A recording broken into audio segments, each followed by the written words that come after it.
नमस्कार दोस्तों, मैं डॉक्टर विश्व Jain, consultant GI surgeon Bhopal. आज हम अपनी जो गैस्ट्रो हेल्थ की सीरीज़ है, जिसमें हम अलग अलग गैस्ट्रो से संबंधित बीमारियों के बारे में चर्चा करते हैं पेशेंट एजुकेशन के लिए। आज उसी श्रृंखला में हम एक कॉमन डिजीज़ के बारे में बात करेंगे, जिसका कहते हैं हम हेमरॉइड्स या फिर कॉमन भाषा में पाइल्स। तो सबसे पहले जाने कि हेमरॉइड्स या पाइल्स बीमारी क्या होती है। तो हेमरॉइड्स या पाइल्स जो होती है, ये हमारे जो लैट्रिन का रास्ता है, जो मलाशय है, उसके नीचे की तरफ जो 3 से 4 सेंटीमीटर ऊपर नसों के गुच्छे होते हैं। तो ये एक नॉर्मल साइज़ के हर इंसान में होते हैं, और ये हमारी जो पॉटी को रोकने की क्षमता होती है उसको इंक्रीज करते हैं। पर कई पेशेंट्स में कुछ कारणों से ये बड़े हो जाते हैं, जो नसों के गुच्छे सूज जाते हैं, तो उनको हम हेमरॉइड्स या पाइल्स डिजीज कहते हैं। तो इसके आगे हम बात करें कि कारण, तो सबसे प्रमुख कारण जो है इसका है वो कॉन्स्टिपेशन। तो कॉन्स्टिपेशन में कई बार पेशेंट जो पॉटी करते टाइम जोर लगाते हैं या एक्सेस टाइम पॉटी में बैठते हैं, जो उनको एक बार में नहीं होती मोशन, और कई बार जाना पड़ता है, या कई पेशेंट्स जिनका फाइबर का डाइट कम होता है। तो इन सब कारणों से जब कॉन्स्टिपेशन होता है तो पाइल्स जो है वो बड़े हो जाते हैं, सूज जाते हैं। इसी में हम आगे बात करें कि और क्या कारण हो सकते हैं। तो इसका एक प्रमुख कारण है डाइट में फाइबर का कम होना और पानी का कम होना। तो फाइबर और पानी अगर दोनों कम है आपकी डाइट में, तो इस वजह से कॉन्स्टिपेशन बढ़ जाता है, और जो पॉटी है वो टाइट हो जाती है, और इस वजह से हेमरॉइड्स या पाइल्स की शिकायत हो जाती है। इसके लक्षण की बात करें तो सबसे कॉमन जो लक्षण होता है वो है ब्लीडिंग। तो ऐसे पेशेंट्स को ब्लीडिंग, लाल सुर्ख ब्लीडिंग होती है पॉटी जाने के तुरंत बाद ही, या पॉटी के साथ में भी आती है कई बार, और इसे काफ़ी बार पेनलेस होती है। पेशेंट को जनरली दर्द नहीं होता, पर पॉटी के टाइम पे काफ़ी ब्लीडिंग होती है।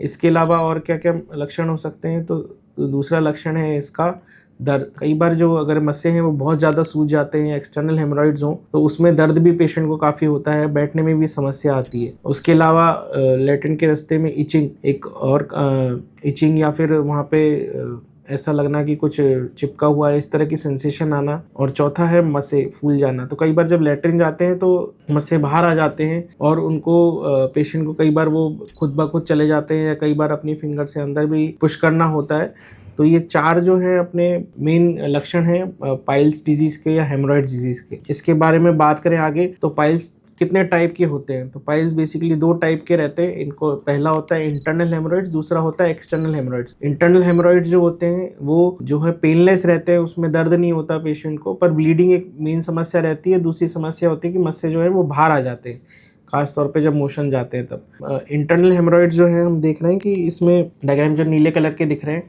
इस लेवल पे होते हैं, और ये सूज जाते हैं और मोशन के साथ में बाहर आते हैं। दूसरा एक्सटर्नल हेमरॉइड्स।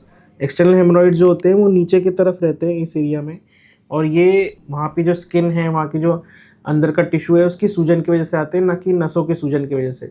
कई बार पेशेंट को दोनों साथ भी होते हैं, जिसको इंटरनो एक्सटर्नल हेमरॉइड्स कहते हैं, और ऐसे पेशेंट कई बार काफ़ी दर्द के साथ, काफ़ी तकलीफ़ में हमारे पास आते हैं। इसके आगे बात करें कि इसको प्रिवेंट कैसे किया जा सकता है, जो सबसे इम्पोर्टेंट है। तो प्रिवेंशन का इसका सबसे मेन तरीका है कि कॉन्स्टिपेशन को अवॉइड करें। कॉन्स्टिपेशन को अवॉइड करने के क्या-क्या तरीके हैं, तो सबसे उसमें पहली चीज़ आती है हाइड्रेशन। तो आपका जो डेली इंटेक ऑफ वाटर है वो बहुत ज़्यादा होना चाहिए, मतलब 2.5 से 3 लीटर एवरेज रहना चाहिए, ताकि आपका मोशन जो है वो नॉर्मल कंसिस्टेंसी में आए। इसके अलावा खाने में फाइबर्स, तो डेली जो फाइबर इंटेक है वो 25 ग्राम से ज़्यादा रहना चाहिए। फाइबर के सोर्सेज जो हैं वो सबसे पहला है फ्रूट्स। तो डेली जो फ्रूट्स, जिसका खासतौर पे पल्पी फ्रूट्स जो रहते हैं, उसके अलावा केला हो गया, इसके अलावा आपका पपाया हो गया, एप्पल हो गया, तो ये सारे फ्रूट्स आपकी डाइट का हिस्सा होना चाहिए। उसके अलावा ग्रीन वेजिटेबल्स, जैसे पालक हो गया, रोज़ सलाद लेना है, खीरा हो गया, गाजर हो गया, तो ये सारी चीज़ों से डाइटरी फाइबर इंक्रीज़ होता है, तो ये ले सकते हैं। उसके अलावा इसबगोल की भूसी जो आती है, वो भी कई लोग दही के साथ या दूध के साथ डेली ले सकते हैं, ताकि कॉन्स्टिपेशन ना रहे, डाइट में फाइबर इंटेक हो।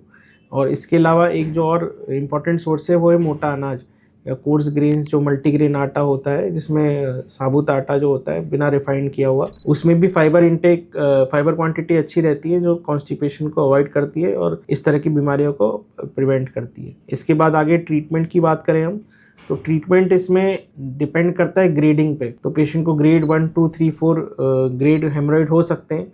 ग्रेड 1 में नसें सिर्फ सूजी होती हैं, बाहर नहीं आती मोशन के साथ। ग्रेड 2 में वो मोशन के साथ जो गुच्छे हैं वो बाहर आते हैं ग्रेड 3 में, पर अपने आप ही चले जाते हैं। ग्रेड 3 में वो बाहर आते हैं बट उनको फिंगर के साथ पुश करना पड़ता है, और ग्रेड 4 में वो बाहर आ जाते हैं और किसी भी मैनिपुलेशन से वो अंदर नहीं जाते। तो depending on the grade of haemorrhoid उसका ट्रीटमेंट रहता है। तो ग्रेड 1 में और इवन ग्रेड 2 में जनरली दवाइयों से काम हो जाता है, जिसमें हम फाइबर इनटेक बढ़ाते हैं, हाइड्रेशन देते हैं। उसके अलावा कुछ फ्लेवोनॉइड्स दवाइयाँ होती हैं, जैसे कि डेफ्लॉन हो गया या फिर सैमफ्लैव हो गया या फिर वेनोस्मिन हो गया, जो नसों की जो सूजन है उसको कम करती है।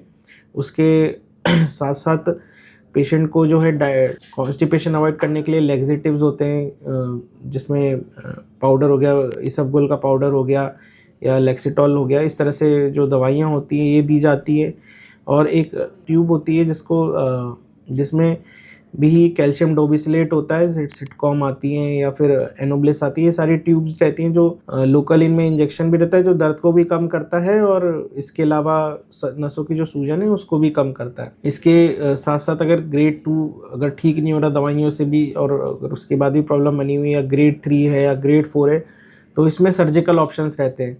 सर्जिकल ऑप्शंस में इसमें भी कई तरह की सर्जरी रहती है। एक तो लेज़र सर्जरी रहती है जो आजकल काफ़ी कॉमन है, दूसरी स्टेपलर वाली एक सर्जरी रहती है, और तीसरी ओपन सर्जरी भी कई बार, खासतौर पे ग्रेड 4 हेमोरॉइड्स हैं जिसमें नसें बहुत ज़्यादा सूज गई हैं, तो उसमें ग्रेड 4 में कई बार ओपन सर्जरी भी हमें करनी पड़ती है। तो पेशेंट की कंडीशन क्या है, उसके सिम्टम क्या है, उसके हिसाब से चर्चा करके उसको अलग अलग ट्रीटमेंट ऑप्शंस ऑफर किए जाते हैं। इसके अलावा आपको डॉक्टर से कब मिलना है पाइल्स के लिए, तो जब भी आपको ब्लीडिंग हो लैट्रिन के रास्ते से या मोशन जाने में दर्द हो रहा हो आपको, तो डॉक्टर से ज़रूर कंसल्ट करें, एक बार अपना चेकअप कराएं, एक सर्जन से मिलें। कई बार मैं देखता हूं कि पेशेंट्स जो हैं इस तरह की बीमारी को लेके कई फिजिशियंस वगैरह से मिलते हैं, बट प्रॉपर चेकअप नहीं होता, उनका ग्रेडिंग नहीं होता। तो किसी सर्जन से ज़रूर मिलें, वो आपका चेकअप करेंगे, प्रोक्टोस्कोपिक एग्जामिनेशन करेंगे या सिग्मोइडोस्कोपी से एग्जामिनेशन करेंगे, और एक ग्रेडिंग एस्टेब्लिश होगी भाई कितनी प्रॉब्लम है, उसके हिसाब से आपको दवाइयाँ प्रिस्क्राइब करेंगे, और वो दवाइयाँ आप के रेगुलर सेवन से